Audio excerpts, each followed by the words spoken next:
मानो क्या होगा अगर आप एक सफल बिजनेसमैन बन चुके हो, जो तुम्हारा बचपन का सपना था, लेकिन एक हार्ट अटैक के साथ आपकी ज़िंदगी ख़त्म हो जाती है और फिर आप एक गरीब परिवार में रिबॉर्न ले लेते हो। आज की कहानी का मेन किरदार बाकी है। चलो वीडियो की शुरुआत करते हैं और देखते हैं यह अपनी नई ज़िंदगी में क्या क्या एडवेंचर करता है और किस तरह से अपने पुराने सपनों को पूरा करता है। इस बार एक नई पहचान के साथ टीवी पर एक ब्रॉडकास्ट चल रहा है। देश के टॉप 3 बिजनेसमैन बिजनेस ग्रुप्स में से एक हानमा फैमिली का नया चेयरमैन चुन लिया गया है। बाकी हानमा सीन कट होकर एक आलीशान ऑफिस में आता है। बाकी मुस्कुराते हुए, यस मेरी और तारीफ करो, मैं इस हानमा ग्रुप का नया राजा हूँ। बाकी सोचता है, मैंने इसके लिए कितनी मेहनत की, अब्रॉड में जाकर मेहनत से पढ़ाई की, अपने सिबलिंग्स से बचा और अरेंज मैरिज जैसी मुसीबतों से भी पीछा छुड़ाया और पब्लिक में एक अच्छी इमेज तैयार की। तभी मैं इस जनरेशन का सबसे ज़्यादा लाइटेबल व्यक्ति हूँ। एमसी सोचता है कि यह तो नेचुरल है कि मैं ही हानमा ग्रुप का लीडर बनूंगा। अब जब नया लीडर आ चुका है तो पुरानी गंदगी को साफ करना होगा। एमसी के चेहरे पर एक डेविलिश स्माइल आती है और एमसी, मैं मेरे सभी दुश्मनों को कंपनी से बाहर निकाल दूंगा। अचानक एमसी का एक्सप्रेशन बदल जाता है। उसका हाथ कांपने लगता है, उसके हाथ से फोन गिर जाता है। एमसी घबराकर दर्द से अपने दिल को पकड़कर घबराते हुए, मेरे दादा हानमा ग्रुप के लीडर की मौत भी ऐसे ही हुई थी। मैं इतनी आसानी से हार नहीं मानूंगा। बाकी subscribe, like and subscribe my channel for support. हमें सपोर्ट करें, ये नई नई वीडियो लाते रहेंगे। यह धीरे धीरे से रोशनी होती है। वह देखता है एक बच्चा जमीन पर खेल रहा है। उसके आसपास 2 व्यक्ति है। माँ प्यार से बच्चे को देख रही है। उम्र 21 साल। बेबी को देखकर पिता बहुत ही ज्यादा खुश हो जाता है कि उसका बेटा इतना ज्यादा क्यूट कैसे हो सकता है। पिता अपने बच्चे को घूर रहा है और मुंह पर हाथ रखता है और हैरानी से देखते हुए गुस्से में अपना नन्हा मुट्ठी भींचता है। बेबी एमसी झुंझलाते हुए, what the hell is on this? मेरी परफेक्ट बॉडी कहाँ गई? 183 मीटर लंबाई, 75 किलो वजन, ये सब कहाँ चला गया? एमसी को अपने पिछले जीवन की यादें आने लगती हैं। एमसी सोचता है, एक अमीर खानदान, एक अच्छी बॉडी, मैं हानमा ग्रुप का राजा था। मैं बस एक गरीब परिवार में पैदा हुआ हूँ। ये 2 जवान कपल जिनका एक नॉर्मल बैकग्राउंड है और ना ही कोई संपत्ति। एमसी को अपने पिछले जन्म की याद आती है। मैं अपनी पसंदीदा वाइन पी रहा था जिसकी एक बोतल की कीमत 4 मिलियन वॉन थी। और अभी मॉम मुस्कुराते हुए, बेबी चलो कुछ मिल्क पीते हैं। बेबी की आंखें खुल जाती हैं और उसकी आंखों में डिसबिलीव होता है। एमसी की माँ दूध की बोतल लेकर आती है। जैसे ही वह दूध को देखता है, उसके मुंह में पानी आ जाता है। हमें बताया जाता है एक बच्चे में पहली चीज जिसका वह रजिस्ट नहीं कर सकता, वो है खाने का समय। एमसी की माँ प्यार से कहती है, बाकी कितना अच्छे से खा रहा है। दोस्तों, आपने कभी भी बाकी की माँ को ऐसा नहीं देखा होगा तो अब मजे लीजिए। एमसी की माँ प्यार से कहती है, बाकी कितने अच्छे से खा रहा है, कितना अच्छा बच्चा है। एमसी मन ही मन सोचता है, इस दिन को सबसे बेहतरीन कहूँ या फिर बदनसीब। बेबी बनना तो अलग ही बात है। ये लोग तो बहुत ही ज्यादा प्यार जताते हैं। माँ बाप का प्यार तो अलग ही होता है। मैंने ये तो कभी जाना ही नहीं। एमसी की पिछली जिंदगी की झलक मिलती है। एमसी देखता है, उसकी माँ कहती है, अपने आप को खुद संभालो। और पिता कहता है, बच्चे तुम्हें किसी चीज की जरूरत हो तो अपने बड़े भाई से कहना। एमसी की आंखें खुलती है और वह अपने नए शरीर में लौट आता है। बच्चे के रूप में अभी भावुक होने का समय नहीं है। वह रोने लगता है। उसके पिता मुस्कुराते हुए कहते हैं, खाने के बाद नींद आ रही है क्या? एमसी सोचता है यह सोने का सही समय नहीं है। फिर भी उसकी आंखें फिर खुद ही खुद बंद होने लगती है। हमें फिर से बताया जाता है एक बच्चे के शरीर में दूसरी चीज जिसका तुम विरोध नहीं कर सकते, वो है नींद। एमसी की माँ प्यार से कहती है, लगता है उसे नींद आ गई। बाकी मन ही मन सोचता है, चलिए सो ही जाता हूँ, बाकी चीजें बाद में देख लूंगा। उसके पिता कहते हैं, चलो कुछ आराम कर ले, अभी बच्चा सो रहा है। उसके पिता कहते हैं, चलो साथ में बैठते हैं और कुछ आराम करते हैं। वह कहते हैं, चलो खुद टीवी देख लेते हैं। माँ सिर हिलाती है, बस रिलैक्स करते हैं। टीवी पर एक ब्रेकिंग न्यूज आती है।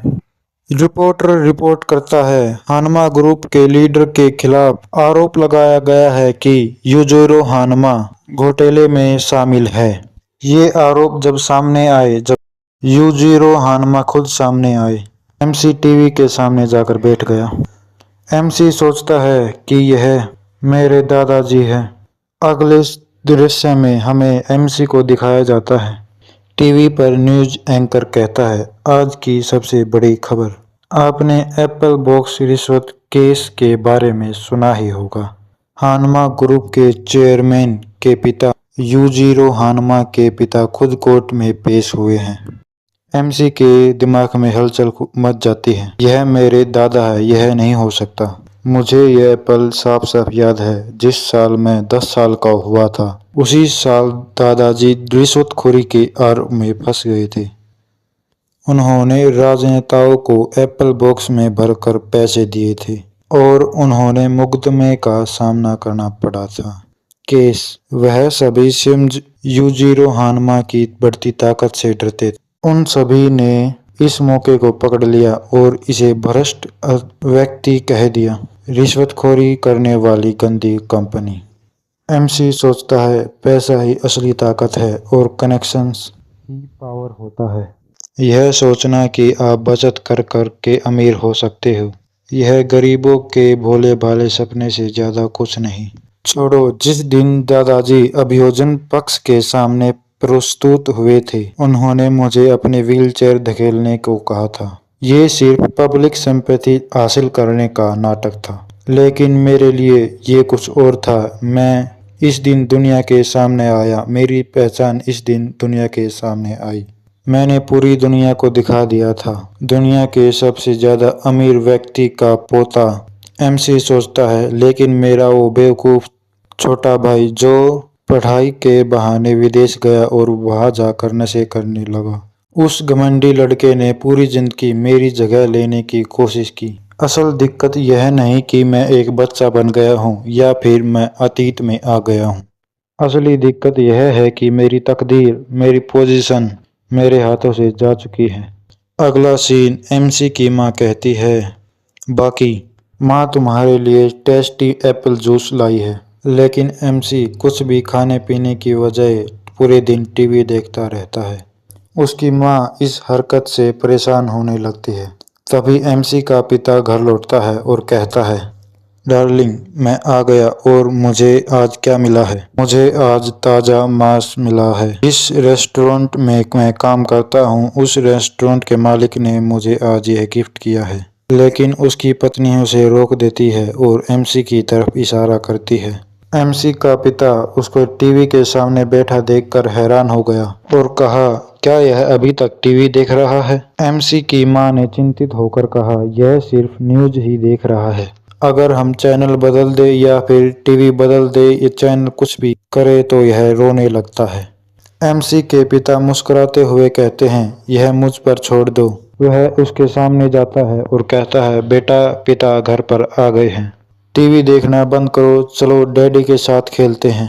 लेकिन एमसी अपने पिता का हाथ गुस्से में झटक देता है और सोचता है, मुझे इन बेकार की चीजों में समय नहीं गंवाना। मैं जितनी ज्यादा जानकारी इकट्ठा कर सकता हूँ मुझे करनी होगी, हानमा ग्रुप की स्थिति और अपने दादाजी के बारे में, और सबसे ज्यादा जरूरी अपने पुराने शरीर में लौटने के बारे में।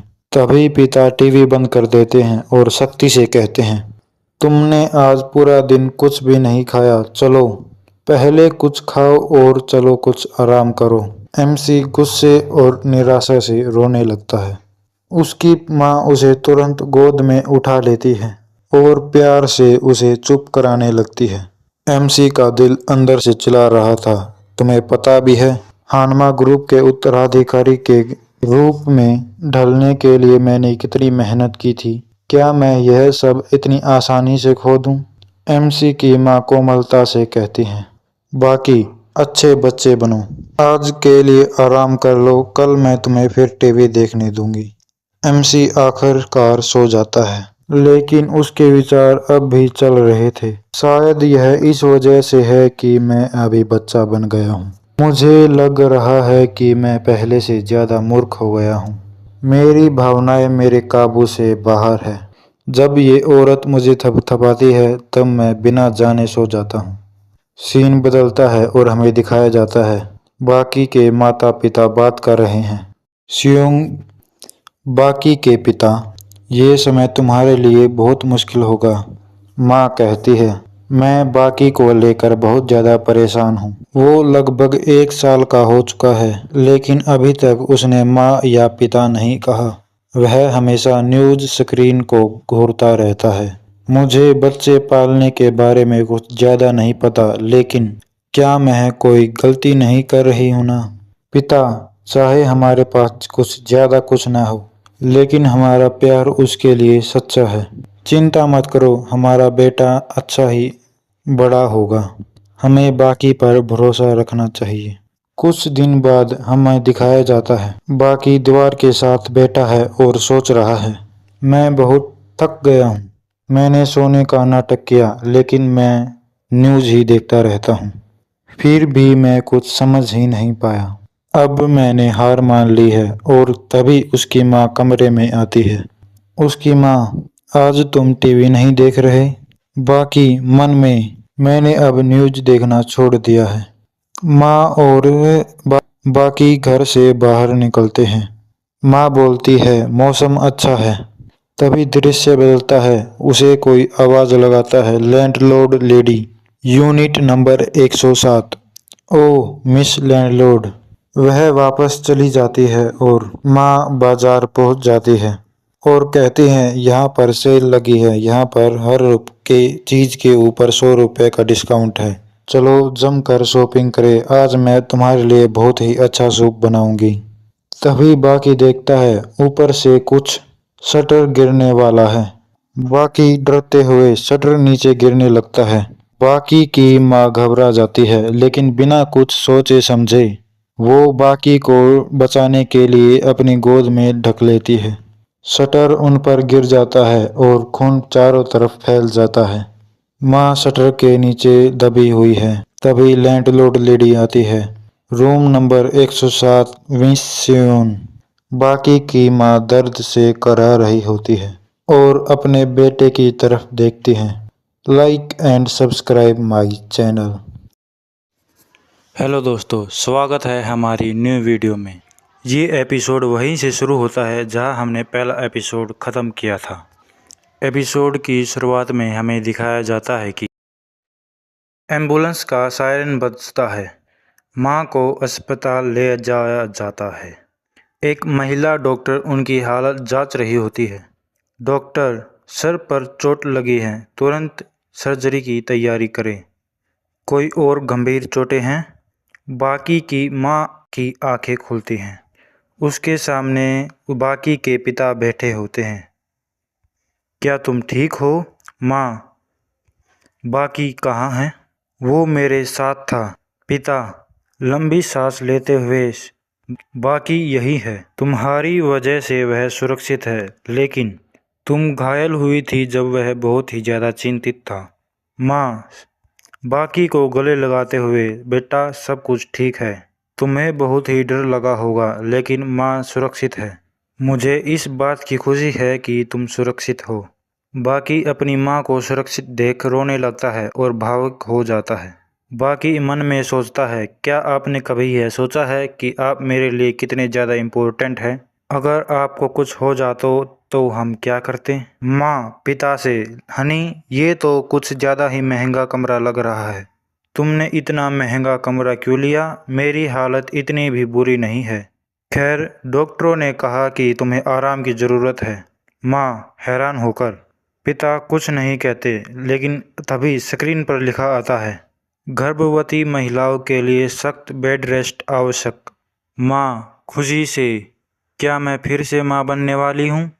माँ को 1 हफ्ते का आराम की सलाह दी जाती है। बाकी का पूरा परिवार खुशी से डूबा हुआ था। सीन शिफ्ट होता है और एक नर्स आती है। स्थिति थोड़ी अजीब हो जाती है, लेकिन बाकी के पिता शर्माते हुए कहते हैं, हाँ हाँ, मैं अभी निकलता हूँ, तुम चिंता मत करना, मैं फिर कल आऊँगा। माँ पिता से, घर जाते हुए अपना ख्याल रखना। बाकी के पिता उसे अपनी गोद में उठाते हैं। चलो बेटा, घर चले। वहाँ तक एक बस जाती है, लेकिन किराया छोड़ो, चलो पैदल ही चलते हैं। बाकी सोचता है, क्या हमारे पास बस का किराया भी नहीं है? क्या हम इतने गरीब हैं, हम इतने दयनीय स्थिति में हैं? वह सोचता है, एक ऐसा पिता जो दिन रात अपनी फैमिली के लिए मेहनत करता है, और एक ऐसी माँ जो अपने बेटे को बचाने के लिए अपनी जान जोखिम में डाल देती है। वह अपने पिता की तरफ देखता है और कहता है, डैड। बाप, डैड, क्या तुमने अभी मुझे डैड कहा? बाकी मन में सोचता है, यह अब मेरी सच्ची फैमिली है। माँ को डिस्चार्ज करने की खुशी में एक छोटी सी पार्टी की जाती है। बाकी और उसके माता पिता नए कपड़े पहने हुए हैं। बाकी के पिता उसकी फ़ोटो खींच रहे हैं, फ़ोटो ले रहे हैं। माँ, हमारा बेटा बहुत ही ज़्यादा हैंडसम है। पिता, तुम सही कह रही हो, वो तो किसी भी सेलिब्रिटी को फेल कर देता है। वह इतना प्यारा कैसे हो सकता है? बाकी सोचते हुए, क्या यह जश्न बनाने का सही समय है? हॉस्पिटल के बिल भरने के लिए तुमने इतनी मेहनत की और बस का किराया भी बचाने की कोशिश की, तो पहले की तरह हमें खर्चों को नज़रअंदाज नहीं करना चाहिए। लेकिन पहले मैं कुछ ऐसा ही सोचता, लेकिन अब मैं यह समझ गया हूँ कि यह प्यार है। वो प्यार जहाँ इंसान अपनी जान तक दांव पर लगा देता है। बाकी अपने माता पिता के साथ खेलना शुरू कर देता है।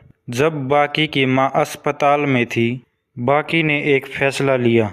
उसके माता पिता गरीबी से नहीं बच सकते, उन्हें इन्वेस्टिंग या शेयर मार्केट का कोई भी ज्ञान नहीं है, और जल्दी ही एक आर्थिक भयंकर संकट आने वाला है। तभी दरवाजे की घंटी बजती है। माँ, क्या तुम घर पर हो? क्या तुमने कभी अपने बच्चे को चाइल्ड एक्टर बनाने की कोशिश की है या उसके बारे में कुछ सोचा है? सीन शिफ्ट होता है और हमें दिखाया जाता है, एक बोर्ड लगा हुआ है जिस पर लिखा है, open audition for child actor. हम अगली पीढ़ी के स्टार की तलाश कर रहे हैं। माँ सोचती है, यह ऑडिशन की जगह है। बाकी सोचता है, यह ऑडिशन की जगह है। खैर, इस पर बहुत like and subscribe my channel and support